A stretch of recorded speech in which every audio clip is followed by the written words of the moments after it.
Nithyananda, everyone. Welcome to the Paramashivoham Level-1 program. With the blessings of the Supreme Pontiff of Hinduism, Jagadguru Mahasannidhanam, His Divine Holiness, Bhagavan Nithyananda Paramashivan's blessings, let's start our session with the Sadguru Vandanam.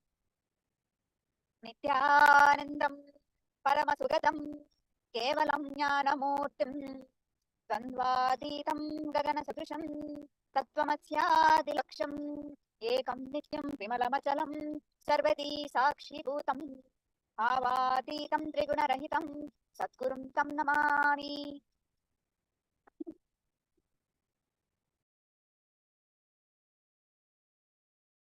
Nithyanandam, everyone. Today we are going to learn about Vedic astrology.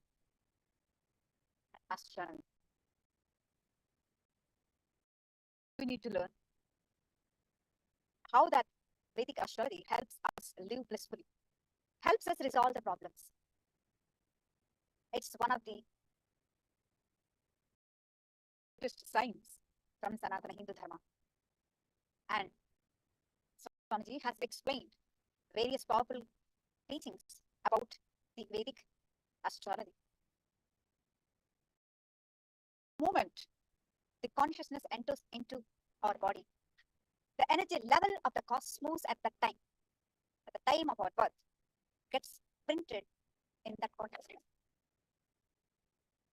Inner space gets a print of cosmic energy level and the positions of the 9 major energy centers of the solar system, which we call grahas or planets. These astrological planets are not only astronomical, they are energies which influence various aspects of our life. A particular energy of push and pull exists between them. The different energy positions clearly decide the cosmic energy level during the time of birth and place of birth. Based on that, the Vedic astrology we call Jyotisha will be able to predict the course of life, how our life is going to be, the default feature of our life, which we call blueprint, the zodiac chart.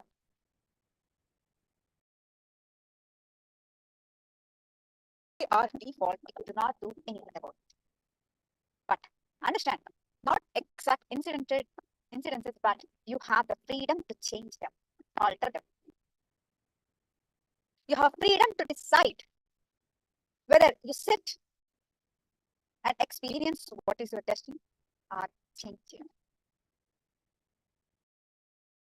Science of astrology, Swamiji tells us that just as when camera shutter opens, momentarily, the image is captured to your film. In the same way, when we enter into the body, the time of entering into the body and the position of the astrological planets affects your future. He describes how the different energy positions of the 9 planets decides the cosmic energy level of one's life. Swamiji reveals about the planetary influences on our lives from the original source, from Paramashiva.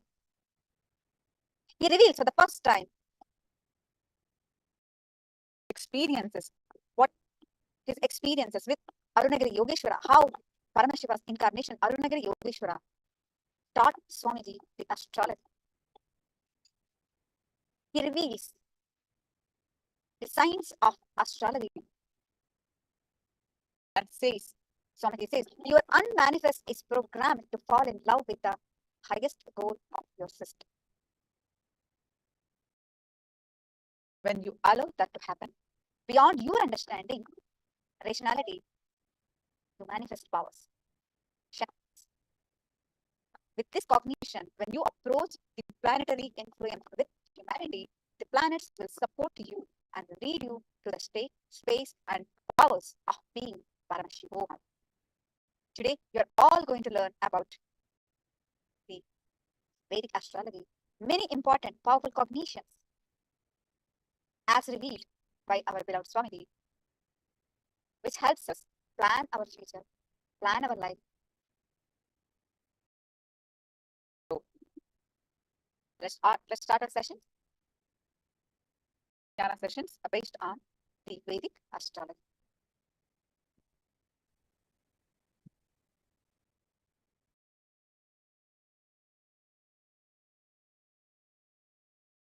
I request all of you to be on camera and be interactive in the sessions, actively participating in the sessions.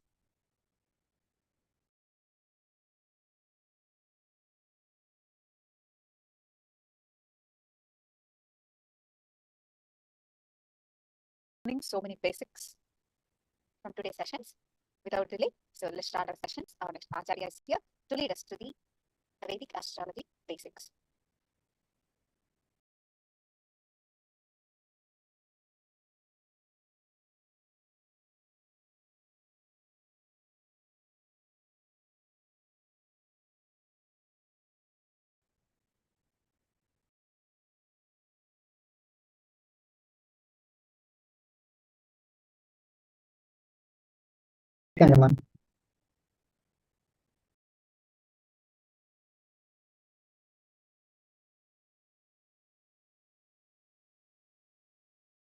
Kimberly, yes, thank you so much, Mark, for listening and turning on the camera. That's awesome. We always request everyone to be on camera as we have decided and spend our time and join this program and get the full benefit out of this program. When you're on camera, you'll be attentive, not distracted. And we'll also see it gives us a physical classroom environment where we learn more. Understand? Whenever in these Swamiji's Plus programs, all the Paramashivoham programs, Swamiji's presence intensely, physically is here. He literally sees you. So, when the avatar sees you, you get the initiation, you get the energy and whatnot, everything. So, to get the best out of this program, be on camera, be attentive, involve, ask questions, do the exercises intensely. Share this knowledge to everyone.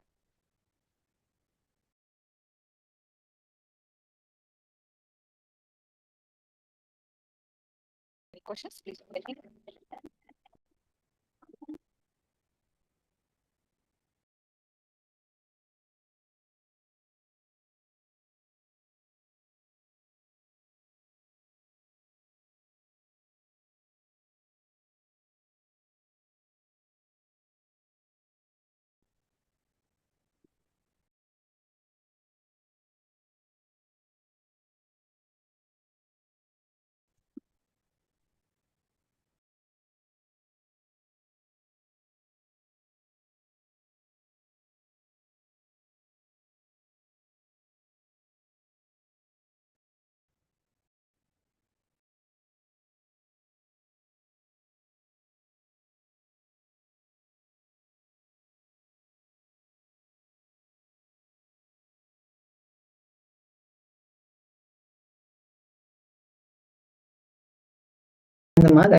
Am I audible to the group?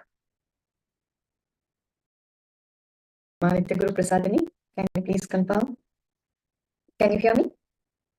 Yes, all right, thank you.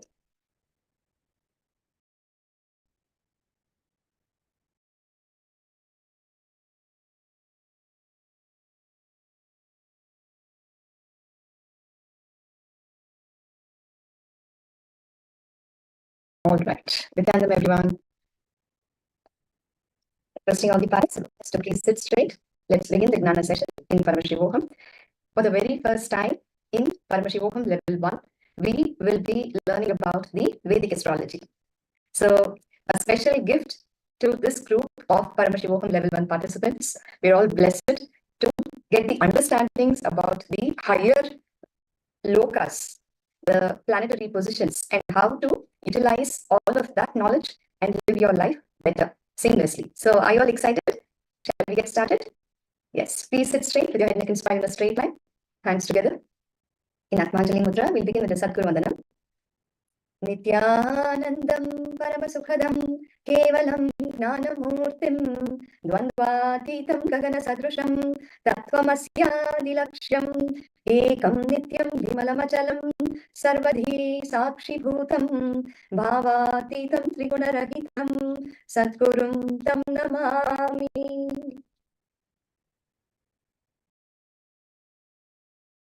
The basic truth: everything that exists is energy. Paramashiva manifested all of us in his seed. So understand, the microcosm and the macrocosm is one and the same. The separation that we experience from the source is the root cause of all our sufferings. Vedic rishis and seers knew this science and utilized and harnessed the energy of the planets and the planetary positions to achieve the ultimate purpose of our happening, which is enlightenment itself. In today's session in Paramashivoham, we will all be introduced to the basics about Vedic astrology.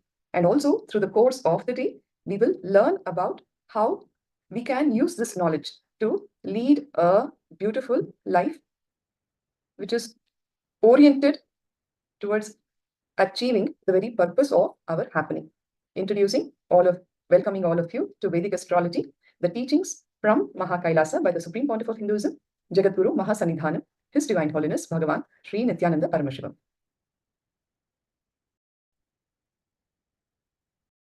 The Bruhat Parashara Hora Shastra talks: the Lord is in all beings and the entire universe is in him. Paramashiva exists in all beings and the entire universe exists is in him, says the Bruhat Parashara Hora Shastra. The universal truth: if you look deeply, if you look beyond the mundane life, beyond the day-to-day life that we live, if you contemplate on a night sky, you will see that the most intimate and complete relationship man owns is the relationship to the universe. How many of you have had this opportunity to just lie down and gaze at the night sky? Have you ever slept under the sun, the sky, without the roof on your head? I would like you to hear from all of you. Ma Guru Prasadani, Atma Jyotikananda, Kim Lee. Yes? A long time ago, says Ma Kim Lee. So what was your experience, Ma? Can you verbalize your experience? It would be nice to hear from all of you. It was under the sky of New Zealand with lots of stars, says Ma Kim Lee. What about the others? Guru Prasadani, have you had that opportunity to lie down under the sky, gazing at the stars, the planets? If you have not, I recommend, please do it. It is the most intimate romance that you can have with life. Truly, such a complete, fulfilling, peaceful, calming existence, where you actually can experience you being engulfed as a part of this whole cosmos. It is such a liberating feeling. And this experience I have had as a child when we used to visit our grandmother's house in the village. The place is basically very hot, and where I grew up and I still stay now, the weather is very kind on us. The temperature is never soaring too high, so we couldn't sleep in the room. And those days, electricity was not a very, it was not at all. Villages even had electricity. I'm talking about probably at a time when I was less than 10 years old. So all of us kids used to go up to the terrace, and all of us would lie on the terrace to enjoy the evening breeze and continue to stare at the sky and gaze at the stars. And we used to have these beautiful fireflies also, which would run around us, and it would be such a beautiful experience.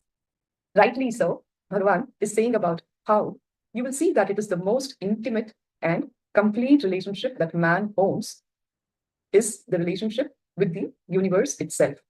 Yes, Ma Guru Prasadini says she feels calm and experiences the greatness of the whole. Yes, it is a very beautiful experience. In fact, it is man's ultimate relationship. internalize these truths, man takes birth, lives, and merges back into it, isn't it? Nothing happens outside of it. Even his enlightenment happens in it. Just as the child grows in his mother's womb, man evolves in the cosmic womb. It is such an expansive cognition, such a liberating cognition, which takes you beyond your small boundary. Imagine the kind of suffocation people are engulfed in when you can't relate yourself to these higher universal truths, universal understandings. Like how the child grows in the mother's womb, man evolves in the cosmic womb. You take birth in the cosmic womb, you live here, and ultimately you merge back into it. All of your actions, everything is happening inside here. Even your very enlightenment happens in this womb. He, the man, is the microcosm of a tremendous cosmic macrocosm. You are a part of that whole, isn't it? Therefore, all components of man, from the grossest to the subtlest, come from the universe, be it your body, your mind, your energy, your very consciousness. All are the elements of the cosmos. You are not an individual island. Internalize this truth. You are a part of the whole, the cosmic macrocosm. Everything about you, all your components, your mind, your body, your energy, and your very consciousness are all elements of the cosmos. Universe and man are indivisible. Whatever happens in the universe resounds in the human consciousness, and whatever happens in the human consciousness resounds in the universe.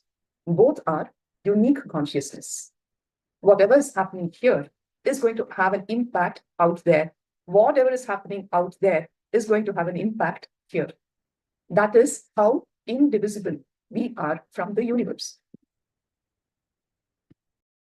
With these basic understandings, let us now enter into learning more about the great Vedic astronomy. Man has been deeply fascinated by the cosmos since the beginning of time.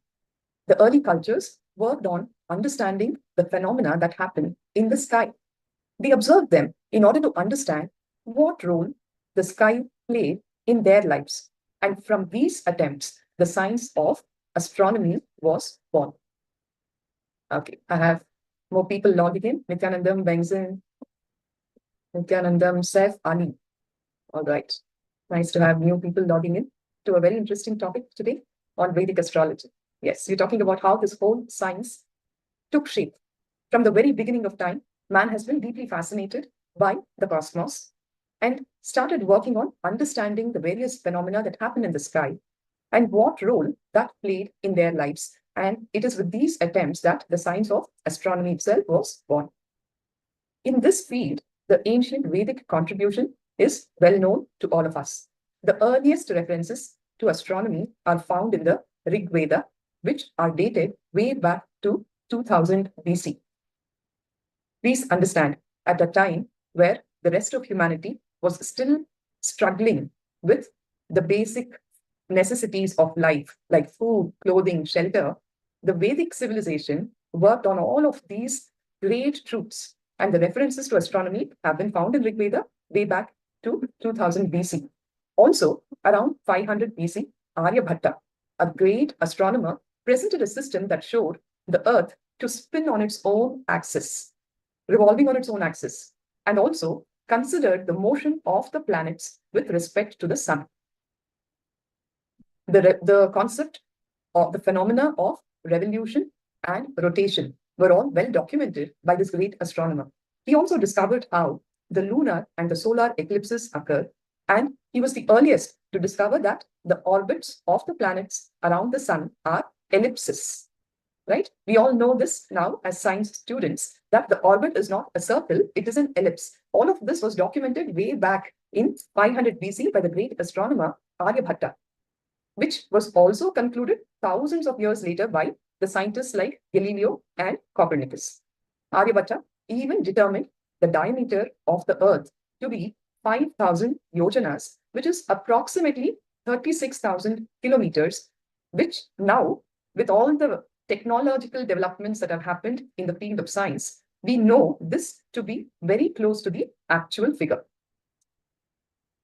So these traditions related these objects and their movements to natural events such as rain, drought, seasons, and tides. They related them to auspicious or inauspicious occurrences on the planet Earth.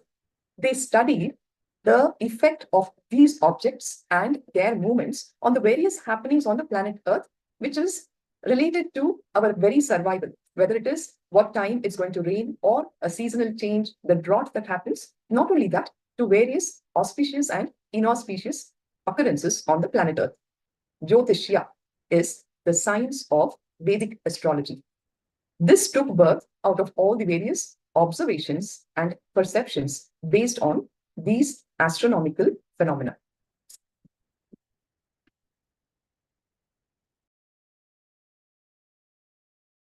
Astronomers were actually the rishis and the sages who understood the sky was a divine happening.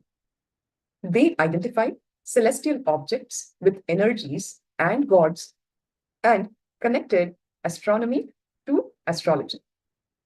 Are you all with me with these understandings? I know for all of us, this is the very first time that we are getting introduced to this science. Any doubts, any questions so far? Please feel free to be asking. We can take time and clarify the same. Any questions from the participants? Wengzin, Kinli, Atma Jyotika, Ma Guru Prasadini. Please let us know. Is it clear so far? All right. Thank you, Ma. Thank you for all the thumbs up and the acknowledgements. Yes, so we'll continue. So the real astronomers and the very first ones were these rishis and sages who understood the sky was a divine happening. They identified all the various celestial objects with energies and gods and connected astronomy to astrology.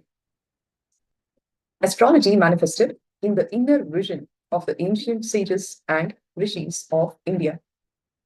See, it was not a time where there were any rockets or telescopes. There was no NASA, there was no ISRO, there was no such technology, as you would call it, the outer world technology, the scientific technology, as you would call it, to know all of this.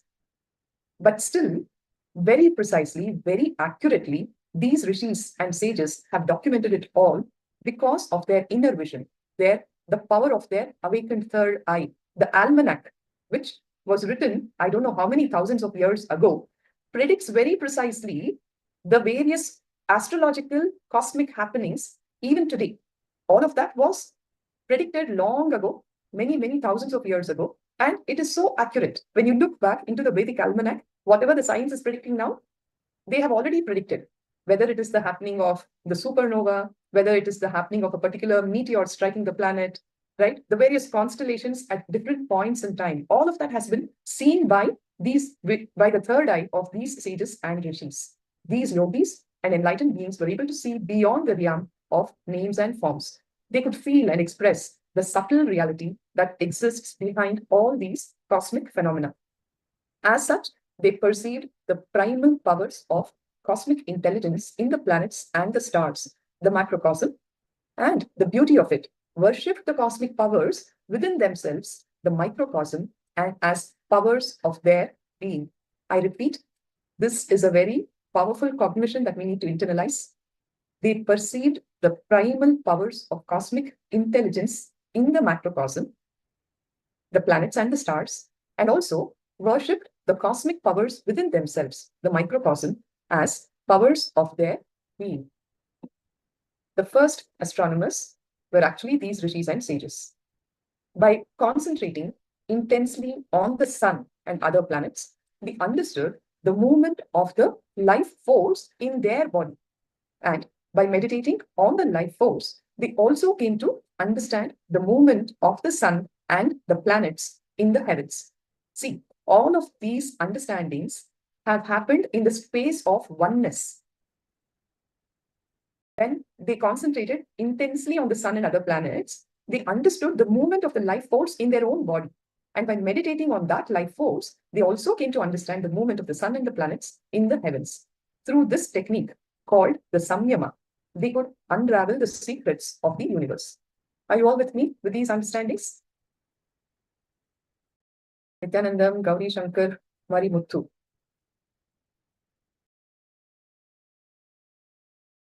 Yes, Nithyanandamaya. Good. They brought down their understanding into a system of the Vedic science, which became known as Jyotishya, which is the science of light. Parashara was one such sage, and he is known for being the father of Jyotishya. This very science of Vedic astrology was birthed by this great saint. His name is Parashara, the father of Jyotishya. Sage Parashara wrote the magnum opus Brihat Parashara Hora Shastra, which systematically explains the theory of predictive astrology. According to history, he is the grandson of Vasishta and also the father of Veda Vyasa, who wrote the great epic Mahabharata. The depth of his astronomical knowledge was so great that one evening, while crossing a river in a boat, he casually looked at his favorite stars in the heaven and suddenly realized it was an exceptionally auspicious moment. He concluded that if a child were to be conceived at that moment, he would be an expert in the scriptures. So he told this to the lady who was rowing the boat and requested that she marry him. She agreed, and the son who was born out of their spiritual union was Vedavyasa, who gave us all these wonderful scriptures to follow, including the Mahabharata. By observing the movements of the celestial bodies through time and space, the science of Vedic astrology can be applied to each one of us, to each human incarnation, to encourage the soul to develop to its fullest potential. See, at the end of the day, all of this has utility value for our life. Why we need to know and how to use that so that we can live our life to the fullest potential. That is the whole context of this session. The Supreme Pontiff of Hinduism, Bhagavan Nithyananda Paramashivoham, says, the moment the consciousness enters the body, the energy level of the cosmos at the time of birth gets printed in that consciousness. Let me give you some basic understandings with respect to this truth. See, when a mother, a lady, gets pregnant, it is the baby that is growing inside of the mother's womb is just a physical extension of the mother. Please be very clear. The baby is just a physical extension of the mother as long as it is growing inside of the womb. It is only at the time of birth when a baby's body, the first part, whichever the part of the baby's body that comes out, generally it is the head, but sometimes there is also a breech delivery where the lower limbs will come out. When the baby's body gets in contact with air, that is the time when the consciousness reflects on the baby's body. Till that time, the baby is only a physical extension of the mother. The reference to this truth is, in one body, there cannot be two souls. Even though the baby is inside the mother's womb, the soul itself would not have entered. It is only at the time of birth when the air gets in touch with the presenting part of the baby. That is when the consciousness, the soul or the Atman itself starts reflecting. And this is a very, very important moment. The moment the consciousness enters the body, the energy level of the cosmos at the time of birth gets printed into that consciousness. Literally like when you click a picture with a camera, the shutter will open for that time and the picture is taken. Literally like that, the blueprint of that baby's life is formed at that moment. Your inner space gets a print of the cosmic energy level and the position of the 9 major energy centers of the solar system. So the time of birth is very, very important.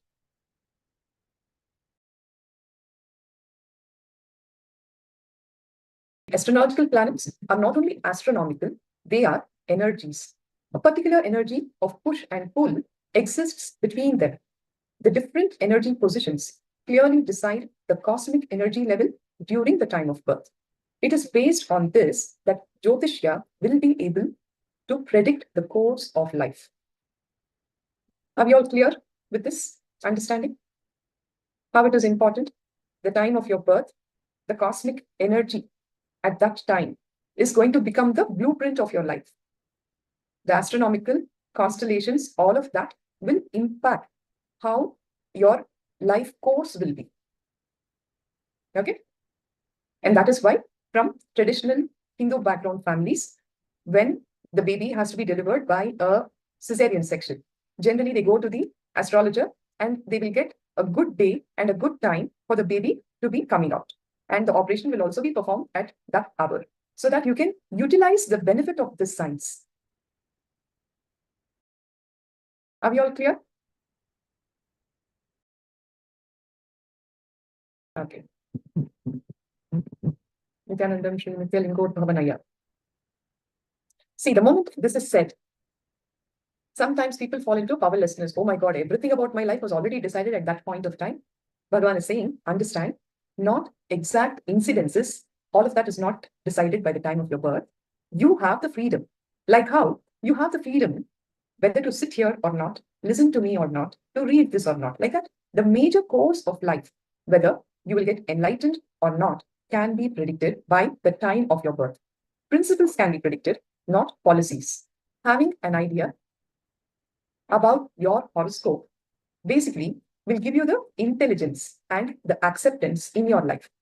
It will give you the intelligence to take decisions and also acceptance to bear the inevitable things. According to me, a seeker should have a basic knowledge about his horoscope, says Bhagavan. See, many a time for people, you know your life is going in a certain way which is beyond your control. Isn't it? Many a time we've all had these experiences. How much ever I am trying, something is not working for me. Understand, it is your planetary positions which make it happen the way it is happening. When you have a basic idea about how your astrological chart looks, you will have the intelligence, as well as when you know there are certain things which cannot be changed, there are certain things which are inevitable, you will also develop the acceptance for this. Rather than getting fragmented, powerless, you can move on with other things in life, looking at what are your strong points, where you can channelize your energy, your time, and make progress. So that is the importance of having a basic knowledge of your horoscope. Now we will understand Jyotishya with respect to living enlightenment. Bhagavan is telling us Jyotishya can help one to read his destiny. What is going to follow? What is the future? But now we need to understand what actually is destiny. There are two types of destinies. The first one is destiny as defined by your dictionary. Destiny that is lived within the boundaries of ego, with its own expectations, hopes, desires, successes, and failures. This kind of destiny is constantly changing because it evolves under the mind's law. It is mechanical, accidental, and also coincidental. See, the first type of destiny is the one that is lived within the boundaries of what you know, identify as you, your ego, your own expectations, your hopes, your desires, your successes, your failures. Now, all of this is constantly changing, isn't it? What you are desiring probably 2 months ago is not the same that you're desiring today, because all of this is happening as a play of your own mind, isn't it? So that is why it is so mechanical, the same way it is continuing. Or sometimes you see that there are accidents that are happening which you never expected, because so much of your mind is unconscious, unaware, or sometimes coincidentally some things come through. It kind of clicks. Now, this destiny, the first type of destiny that Bhagavan is talking about, is lived in the dimension of the mind. So it has no existential reality in itself. It is nothing more than a reproduction of one's past in the present, which conditions the future in a mechanical way. Remember, we spoke about how your incompletions, the hangovers of your past, which will continue to sit inside you and operate as patterns, giving you a certain perception about life, not allowing you to see the reality of the life. It will condition you. So you will be reproducing the same past in your present and also creating the same kind of future. This is the default destiny that most of us are caught with, because we are living only with the mind dimension, and it has no existential reality in itself. Now, the other destiny that Bhagavan is referring to is existential and ultimate. It is the flowering of consciousness into enlightenment. Understand, the only thing that is predestined in the scheme of life is that man is meant to evolve to reach enlightenment. The one and only purpose why all of us have taken the human body is to achieve enlightenment, and that's the only purpose. So, if at all there is one thing that has been predestined in the scheme of life. It is man is meant to evolve to reach enlightenment. The rest is all just incidental. It happens for no other reason than to teach and mold the being towards seeking enlightenment. Whatever is happening in your life is just incidental. It happens for no reason other than to teach you and mold the being towards seeking enlightenment. Bhagavan says living enlightenment is all about making conscious choices which are free from the unconscious push and pull of the samskaras. Are the understandings clear for all of you? I hope it is not too heavy or difficult to understand. Please ask questions if you need to clarify. It is important to internalize all these basics. And only then we can get into deeper understandings and see how we can use these profound sciences in our own life for our benefit, wherever you are stuck with. If for somebody, it could be, say, you are not getting a promotion in your job. You're not getting the life partner that you're looking for. Or you are stuck in your spiritual pursuit, whatever it is. You can find your answers to all of those issues in a very practical way when you internalize these truths and also use the technology that has been devised by our Vedic seers to find solutions to your problems. The further you wander from your center, the more you lose yourself in your periphery, the more you are subjected to incidents and accidents. Whereas when you live enlightenment, you are centered, you are within your boundaries, and you are aware. You become predestined because your predestination is to reach enlightenment. Your destiny is to become more and more aware. Then you become the agent of your fate and you move beyond the influences of the grahas also. Understand, this is how you come to terms with your karmas. The enlightened being is beyond the influence of all the grahas, even the malefic influences of the grahas. When you become more and more aware, you move beyond the influence of grahas, and that is how you come to terms with your karmas also. Now, for that to happen, a simple understanding of the forces at work in you can help clarity manifest in your daily routine. In addition to this, you can follow a couple of guidelines to keep your body healthy with the science of Ayurveda, raise your energy level with yoga, the use of gemstones, rudraksha beads, as well as mantra chanting. All of these ancillary support can also be taken. Also, equip yourself with a basic knowledge of your psychological tendencies. Why am I the way I am? When you understand that, coupled with the ancient Vedic wisdom expressed by the great enlightened masters, all of these remedies will bring lucidity, clarity about your mental setup and support for eventually dropping all of your conditionings, unclutching from your mind and emotions, and fostering your intelligence and energy to live enlightenment. So let us move on to understanding the grahas and the nakshatras. The grahas are energy centers, energy fields that the planets exert in the universe. Each of the 9 main grahas in Vedic astrology has a specific energy field that creates specific effects on our planet Earth. For example, the moon. It has a strong impact on the movement of the sea and also on the plant growth. We all know, right? When on a full moon day, the tides rise high. It also influences the mind of human beings. You know, many people, they go cranky around the time of Amavasya and Paurnami. When the moon is waning, rising up, they're still okay. When it is falling down, when the Amavasya time comes, they become extremely cranky. That is the influence of the moon on the human mind. In the same way, the major energy centers produce an effect on living beings and influence their potential at birth, their mental setup, and therefore the course of their destiny. In Jyotishya, the grahas are often referred as the agents of the karmas for which the soul took birth.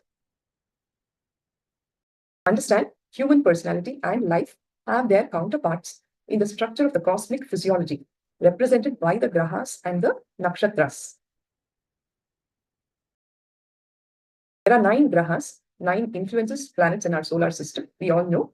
the sun, Surya, the moon, Chandra, the Mars, Mangala, the fourth, Mercury, Buddha, fifth, Jupiter, Guru, sixth, Venus, the Shukra, Saturn, Shani, and the two nodes called the Rahu and Ketu, which is the ascending lunar node and the descending lunar node. The 9 grahas have some effect on all the beings. These also represent archetypes. The Surya, for example, represents your very consciousness. The Chandra represents the cosmic mind. Buddha represents the cosmic intellect. Now, most of the calendars of the world have been set by the sun and the moon's movements, measuring the day, month, year. And all of these were of great importance for agriculture because the harvest depended on planting at the correct time of the year. But the Vedic tradition uses a system of 27 nakshatras to calculate the months. The nakshatra is the constellation in which the moon sits in the heaven at a particular time. Understand, in each month, the moon sits in a particular constellation. It is a part of a particular constellation. And the Vedic month will have that nakshatra's name. Each nakshatra falls under the rule of 1 or sometimes 2 grahas. Each graha is assigned 3 nakshatras. For example, if the child is born when the moon sits in the Ashwini nakshatra, the child's birth star will be Ashwini. His sign will be Mesha, that is a Mesha Rasi, the Aries, and it will be ruled by the planet Mars, Mangala. Bharani and Kritika are the 2 other nakshatras which also fall under the Mesha Rasi, which is the Aries sign. So we're talking about how the grahas and nakshatras are related. All the 3 will therefore have similar characteristics and will influence the child's mind and consciousness at the time of birth and shape his destiny. So let us learn about the various offerings that they do to please the grahas. Swamiji has told, meditate on the Navagrahas when you feel stuck in life. Navagraha Puja is a Vedic prayer which produces tremendous positive energy and helps everyone to gain courage to face any situation in life. Understand, the grahas are our friends. At the end of the day, the whole cosmos will celebrate your completion. All the grahas are there to assist your completion process. For some reason, a particular constellation may be having a malefic effect on you. There is always a solution to these kind of problems by offering the Navagraha Puja, which produces tremendous positive energy. And it will give you the courage to face any kind of situation in life. You can see here Bhagavan himself offering puja to the Navagrahas, the deities of the Navagrahas, as a part of Nithyanandotsavam during the year 2021. Now, this ritual, the Navagraha Puja, is traditionally performed for the 9 planets. It brings solace to the person's mind and dilutes any negative influences which can be felt during a certain period called the Navagraha Dosha, when the planets are not in proper alignment, influencing the person negatively. Now, due to these, people fall into depression and certain low moods, which may last for some time, depending on the power of the planet. However, this can be averted with intelligence. Navagraha Puja is conducted to connect oneself to the cosmic intelligence, to avert any hindrances, and to bestow tremendous peace and contentment in life. Now, this puja is a collection of prayers and rituals performed to the planets which are in the form of deities. So, Nithyananda, I've already answered this question. The influence of the stars ultimate. Did you get the answer in the previous slide? Yes. So with the blessing of these 9 planets, the person is helped to attain good health, prosperity, knowledge, and enlightenment. And be rest assured, Aya, specifically, I'm telling you, whatever be the effects of the planets, the Guru has the power to protect you at the end of the day, because even they surrender to Paramashiva. All right. So for normal people who are still not connected here, when you offer the Navagraha Puja, the blessing of the 9 planets, the person is helped to attain good health, prosperity, knowledge, and enlightenment itself.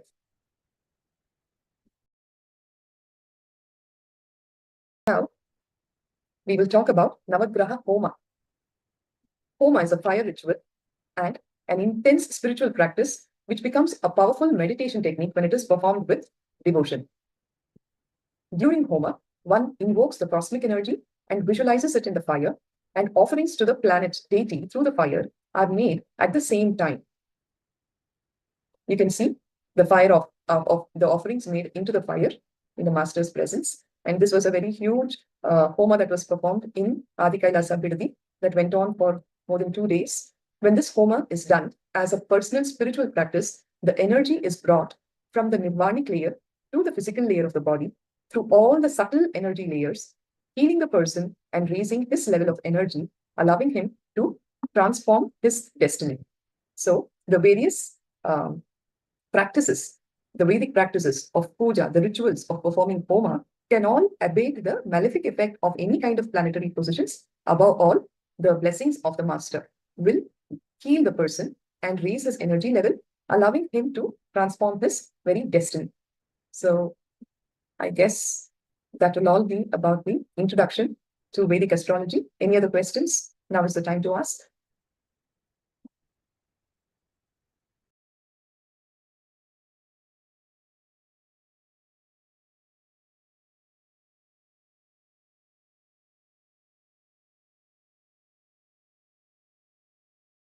When you understand the influences that the planets have on you, you can actually start making the best decisions, the right decisions for your life at the right time. Even a basic understanding will empower you tremendously to go through certain experiences at given times and what is the best thing to be doing at that point in time. Hindu astrology will help you to navigate your life gracefully. You can sail this journey of your life gracefully when you understand how you can be empowered with this science. So I don't see any questions coming. If there's nothing to ask, then I shall conclude now. Please sit straight with your head, neck, and spine in a straight line. Put your hands together for a Purna mantra. Om Purnamada Purnamidam Purnat Purnamudachyate Purnasya Purnamadaya Purnameva Vashishyate. Om Shanti Shanti Shanti Harihi Om Tatsat Sarvam Bhagavat Shri Nithyananda Paramashiva Padukarpanamastu. Om Nithyanandam. Thank you, Ma Guru Prasadani and Indotonaya, for your patient listening. Ma Kinley is busy attending to her child, but still has made herself available for the session. Thank you again. So please continue to be online. Our Acharya will be leading you through the successive sessions.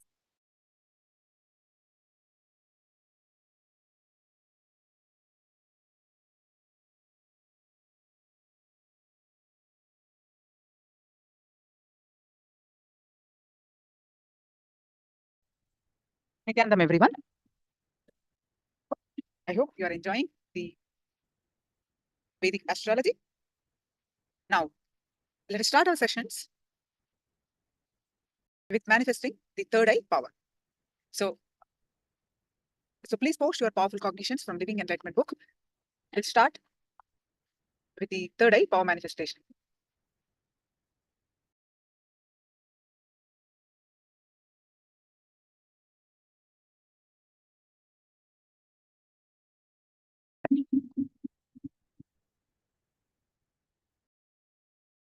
Your powerful cognitions. The Guru Prasadini, Jyotish, simply all of you post your powerful cognitions from Living Enlightenment book. We are going to manifest the power of third eye.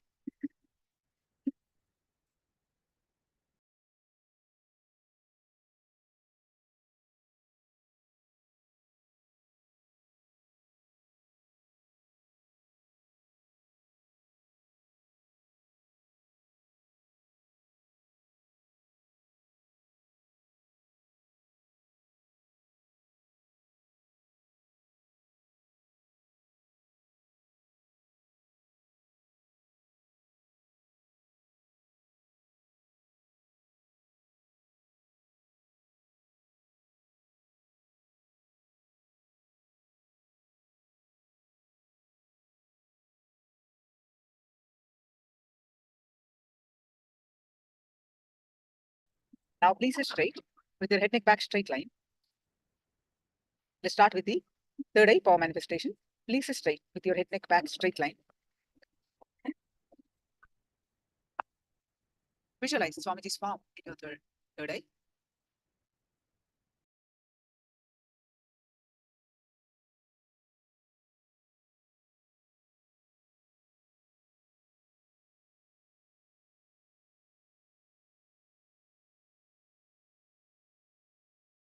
any thoughts that are coming, let it come, let it go. You be in the space of unclutching and bring your attention back again and again to your third eye. And now start chanting the Mahavakya. Om Nithyananda Paramashivoham. Om Nithyananda Paramashivoham. Start chanting the Mahavakya and experience the space of oneness. The space of oneness. Scan through your third eye and manifest the power of third eye. I'm projecting the picture now. Tie your eyes with eye band and start chanting the Mahavakya.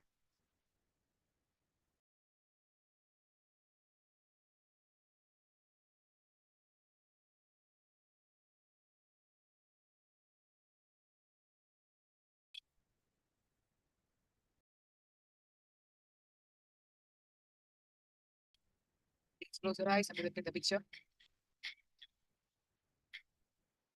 शिवोऽहम् ॐ नित्यानन्द परमशिवोऽहम् ॐ नित्यानन्द परमशिवोऽहम् ॐ नित्यानन्द परमशिवोऽहम् ॐ नित्यानन्द परमशिवोऽहम् ॐ Nityanand Paramashivoham Om Nithyananda Paramashivoham Om Nithyananda Paramashivoham Om Nithyananda Paramashivoham Om Nithyananda.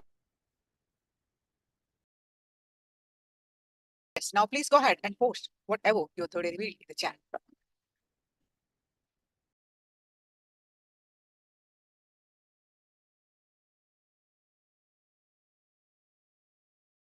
Please go ahead and post whatever your third eye revealed in the chat.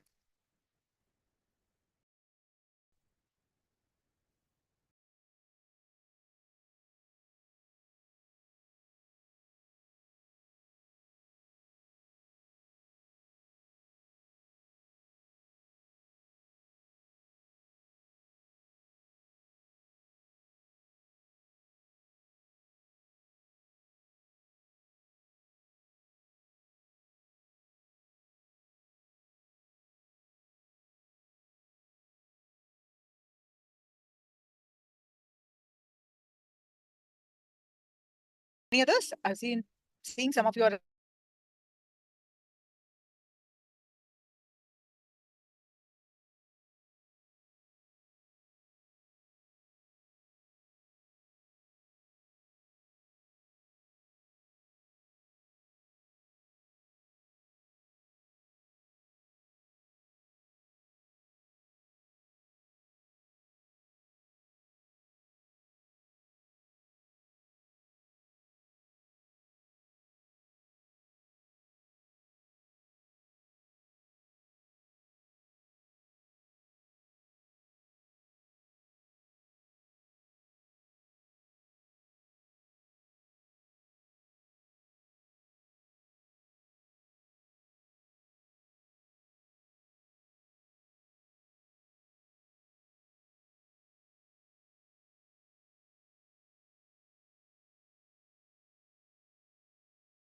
yes.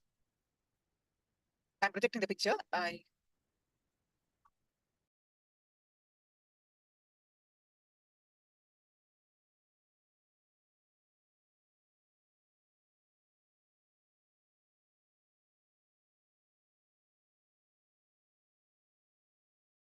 That's what I projected. Somebody posted, I think Atma Jyotikanda posted green. So you got the color green, correct? I Guru Prasadani is always right. That's wonderful. Apple green color. Wonderful. Lingottama. Starry night sky. Yes, that is so correct. Partial manifestation.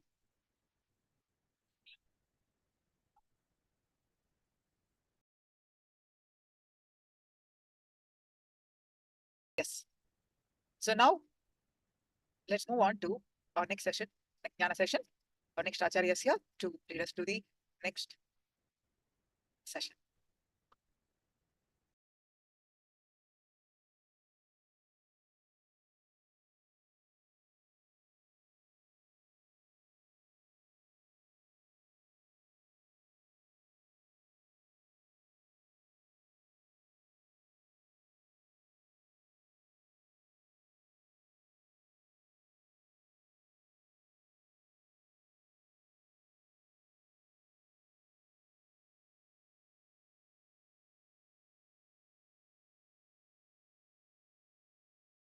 Please do let me know before our next session starts. Do you have any questions? So how many of you know about the Vedic astrology? How many of you had your horoscope plan? How many of you know the significance of, or at least a little bit about Vedic astrology? You can post your comments.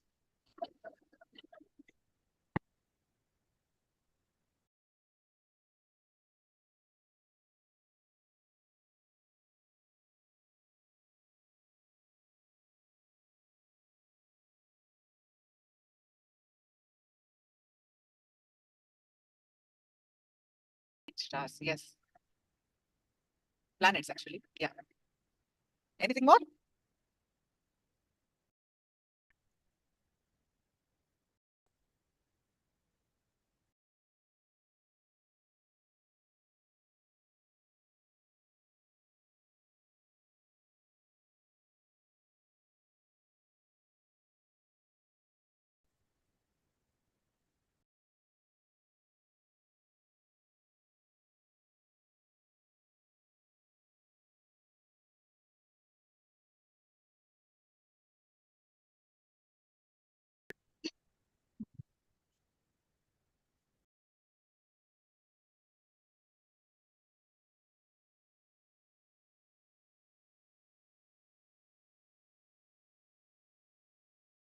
So Guru Lingodwan says, nine star, wondering why two planets doesn't exist in solar system.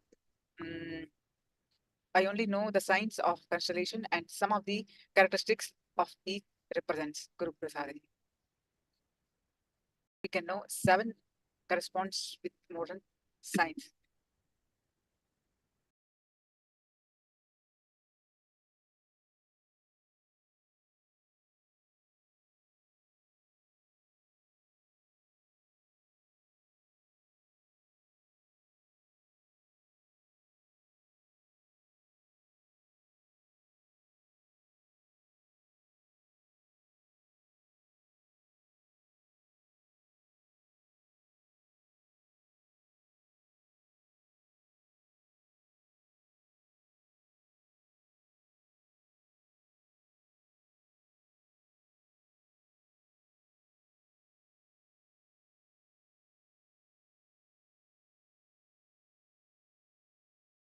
So the Lingodwan, I'll tell you the story about the two that you're asking about. The next further sessions.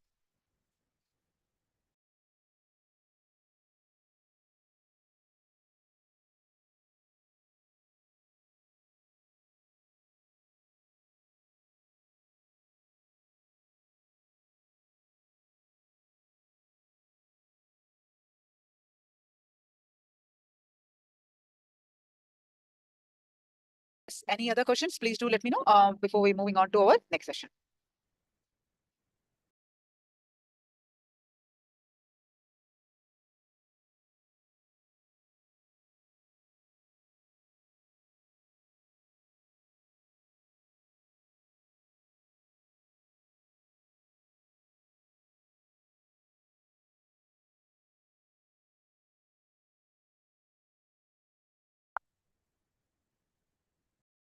Yes.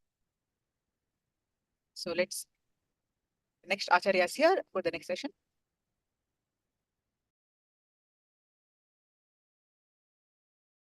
Thank you, ma'am. Dharma Swami.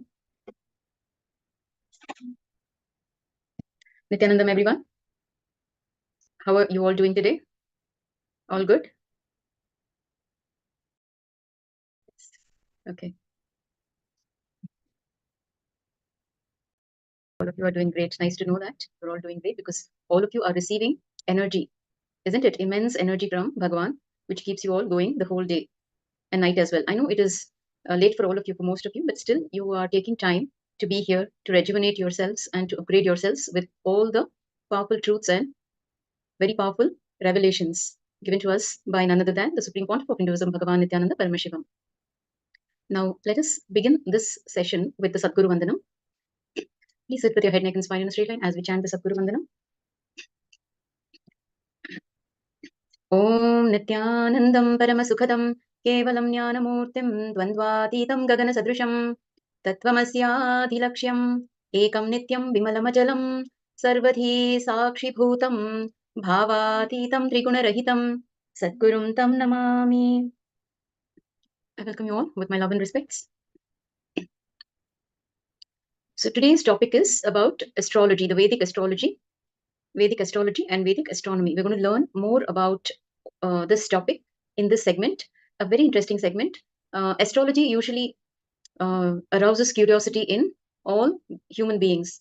Everybody wants to know their past, they want to know their present as well as their future. How can they be successful? How to walk out of problems? In Hinduism, astrology plays a very important role in the lives of a common man. So if you see a common man, he would be very curious to know what is happening with him. See, this is a science that has been established by the Vedic rishis, given to the humanity by the Vedic rishis. They had access to all this knowledge, and they were very, very intelligent, highly intelligent beings who could access this knowledge without using any of the modern tools the present day astronomers or astrophysicists use. So they were in the Rig Veda. You can also find records which goes back to more than 25,000 years ago. So it is as old as that. Now, Vedic astrology is a belief-based system that seeks to interpret the influence of celestial bodies on human life, while astronomy is a scientific discipline that studies the physical nature and behavior of celestial objects. Vedic astrology is the traditional Hindu system of astrology. And today we will be delving into knowledge and deeper insights on astrology given to humanity by the Vedic rishis, who had the intelligence to see, observe, and record precise calculation of time, and they could reveal much more that modern science is yet to reach. The science of astrology is a true, authentic science. Writing common predictions does not exist in Jyotish, which means astrology. Traditionally, it is done for every individual and it's never done for a group. So our Vedic rishis were the oldest astronomers and oldest astrologers. So in today's session, the Supreme Pontiff of Hinduism reveals some more powerful, authentic, important, and scientific truths that can raise humanity and lead them towards enlightenment.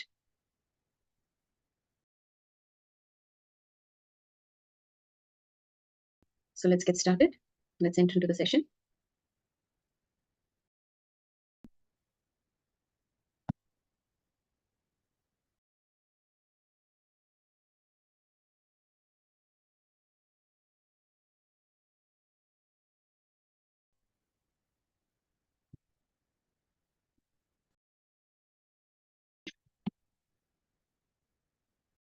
So we all had the introduction to Vedic astrology, the planets, and how these planets can affect us. When the planetary influence can affect human beings. We learned this in the previous segment. Now we're going to learn more. We're going to have more deeper insights into this topic. So first of all, let us understand planets are not dead mechanism as taught by your modern science. They are living energy. That is why Surya Siddhanta can clearly calculate and tell you the data, whether it is about past astronomical incidents.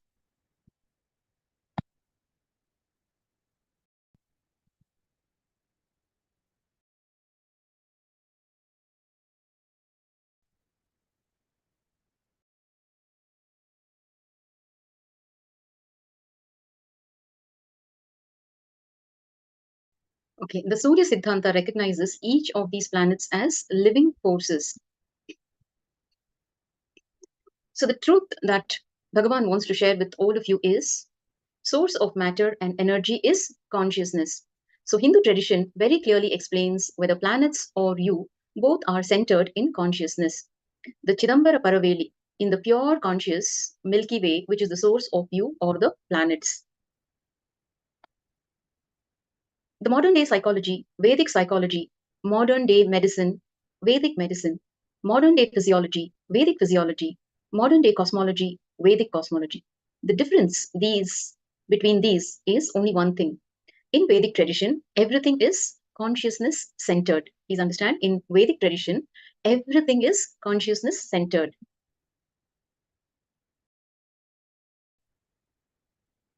So we say planet Saturn is not a dead mechanism or a combination of few forces.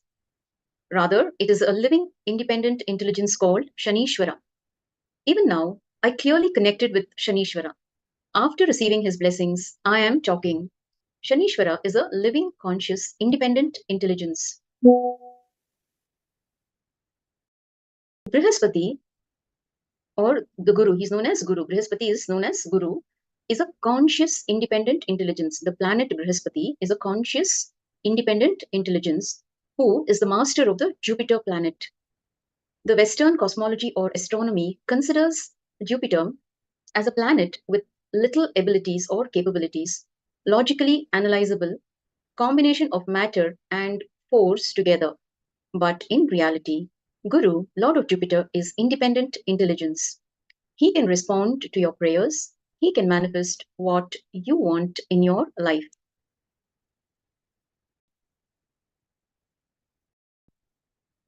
So astrology is a part of Hinduism. It has always been a part of Hinduism. In fact, it has never been disconnected. It has always been a part of Hinduism. Even for physical diagnosis, Hinduism uses astrology. If you go to a reliable Ayurvedic doctor, whether he is practicing Siddha or Ayurveda, the authentic, scripturally empowered, entrained doctors will know Jyotisha, because Jyotisha is Anga. That means a part of Ayurveda science. Jyotisha here means astrology. So Jyotisha is a part of Ayurveda science. In the Siddha tradition, there is something called seeing the saram. When you go to the doctor, it is a science to study what was the breathing pattern of the doctor and breathing pattern of you. What was the breathing pattern of the grahas, means planets. So grahas are living beings. We cannot even use the word planets for them. For a living being, you cannot use the word it. You can only use the word with reverence of life added to it. Planets are living beings. I hope all of you are able to follow. Are you feeling this topic a little heavy? Can you share your understanding? Yes, I see Atmajyotikananda has turned off his camera. Kindly turn on your cameras. Kimli, Ma Kimli, please turn on your camera, Ma. So what is your understanding? You can share here. The planets are living beings. It has its own intelligence. So we cannot use the word it for them. They are also living beings. They are radiating very high levels of energy. So I'll be a little slow here so that you can grasp what is being shared. Ma Nitya Guru Prasadini, she's sharing the source of everything is consciousness. All planets are living beings. Beautiful understanding, Ma.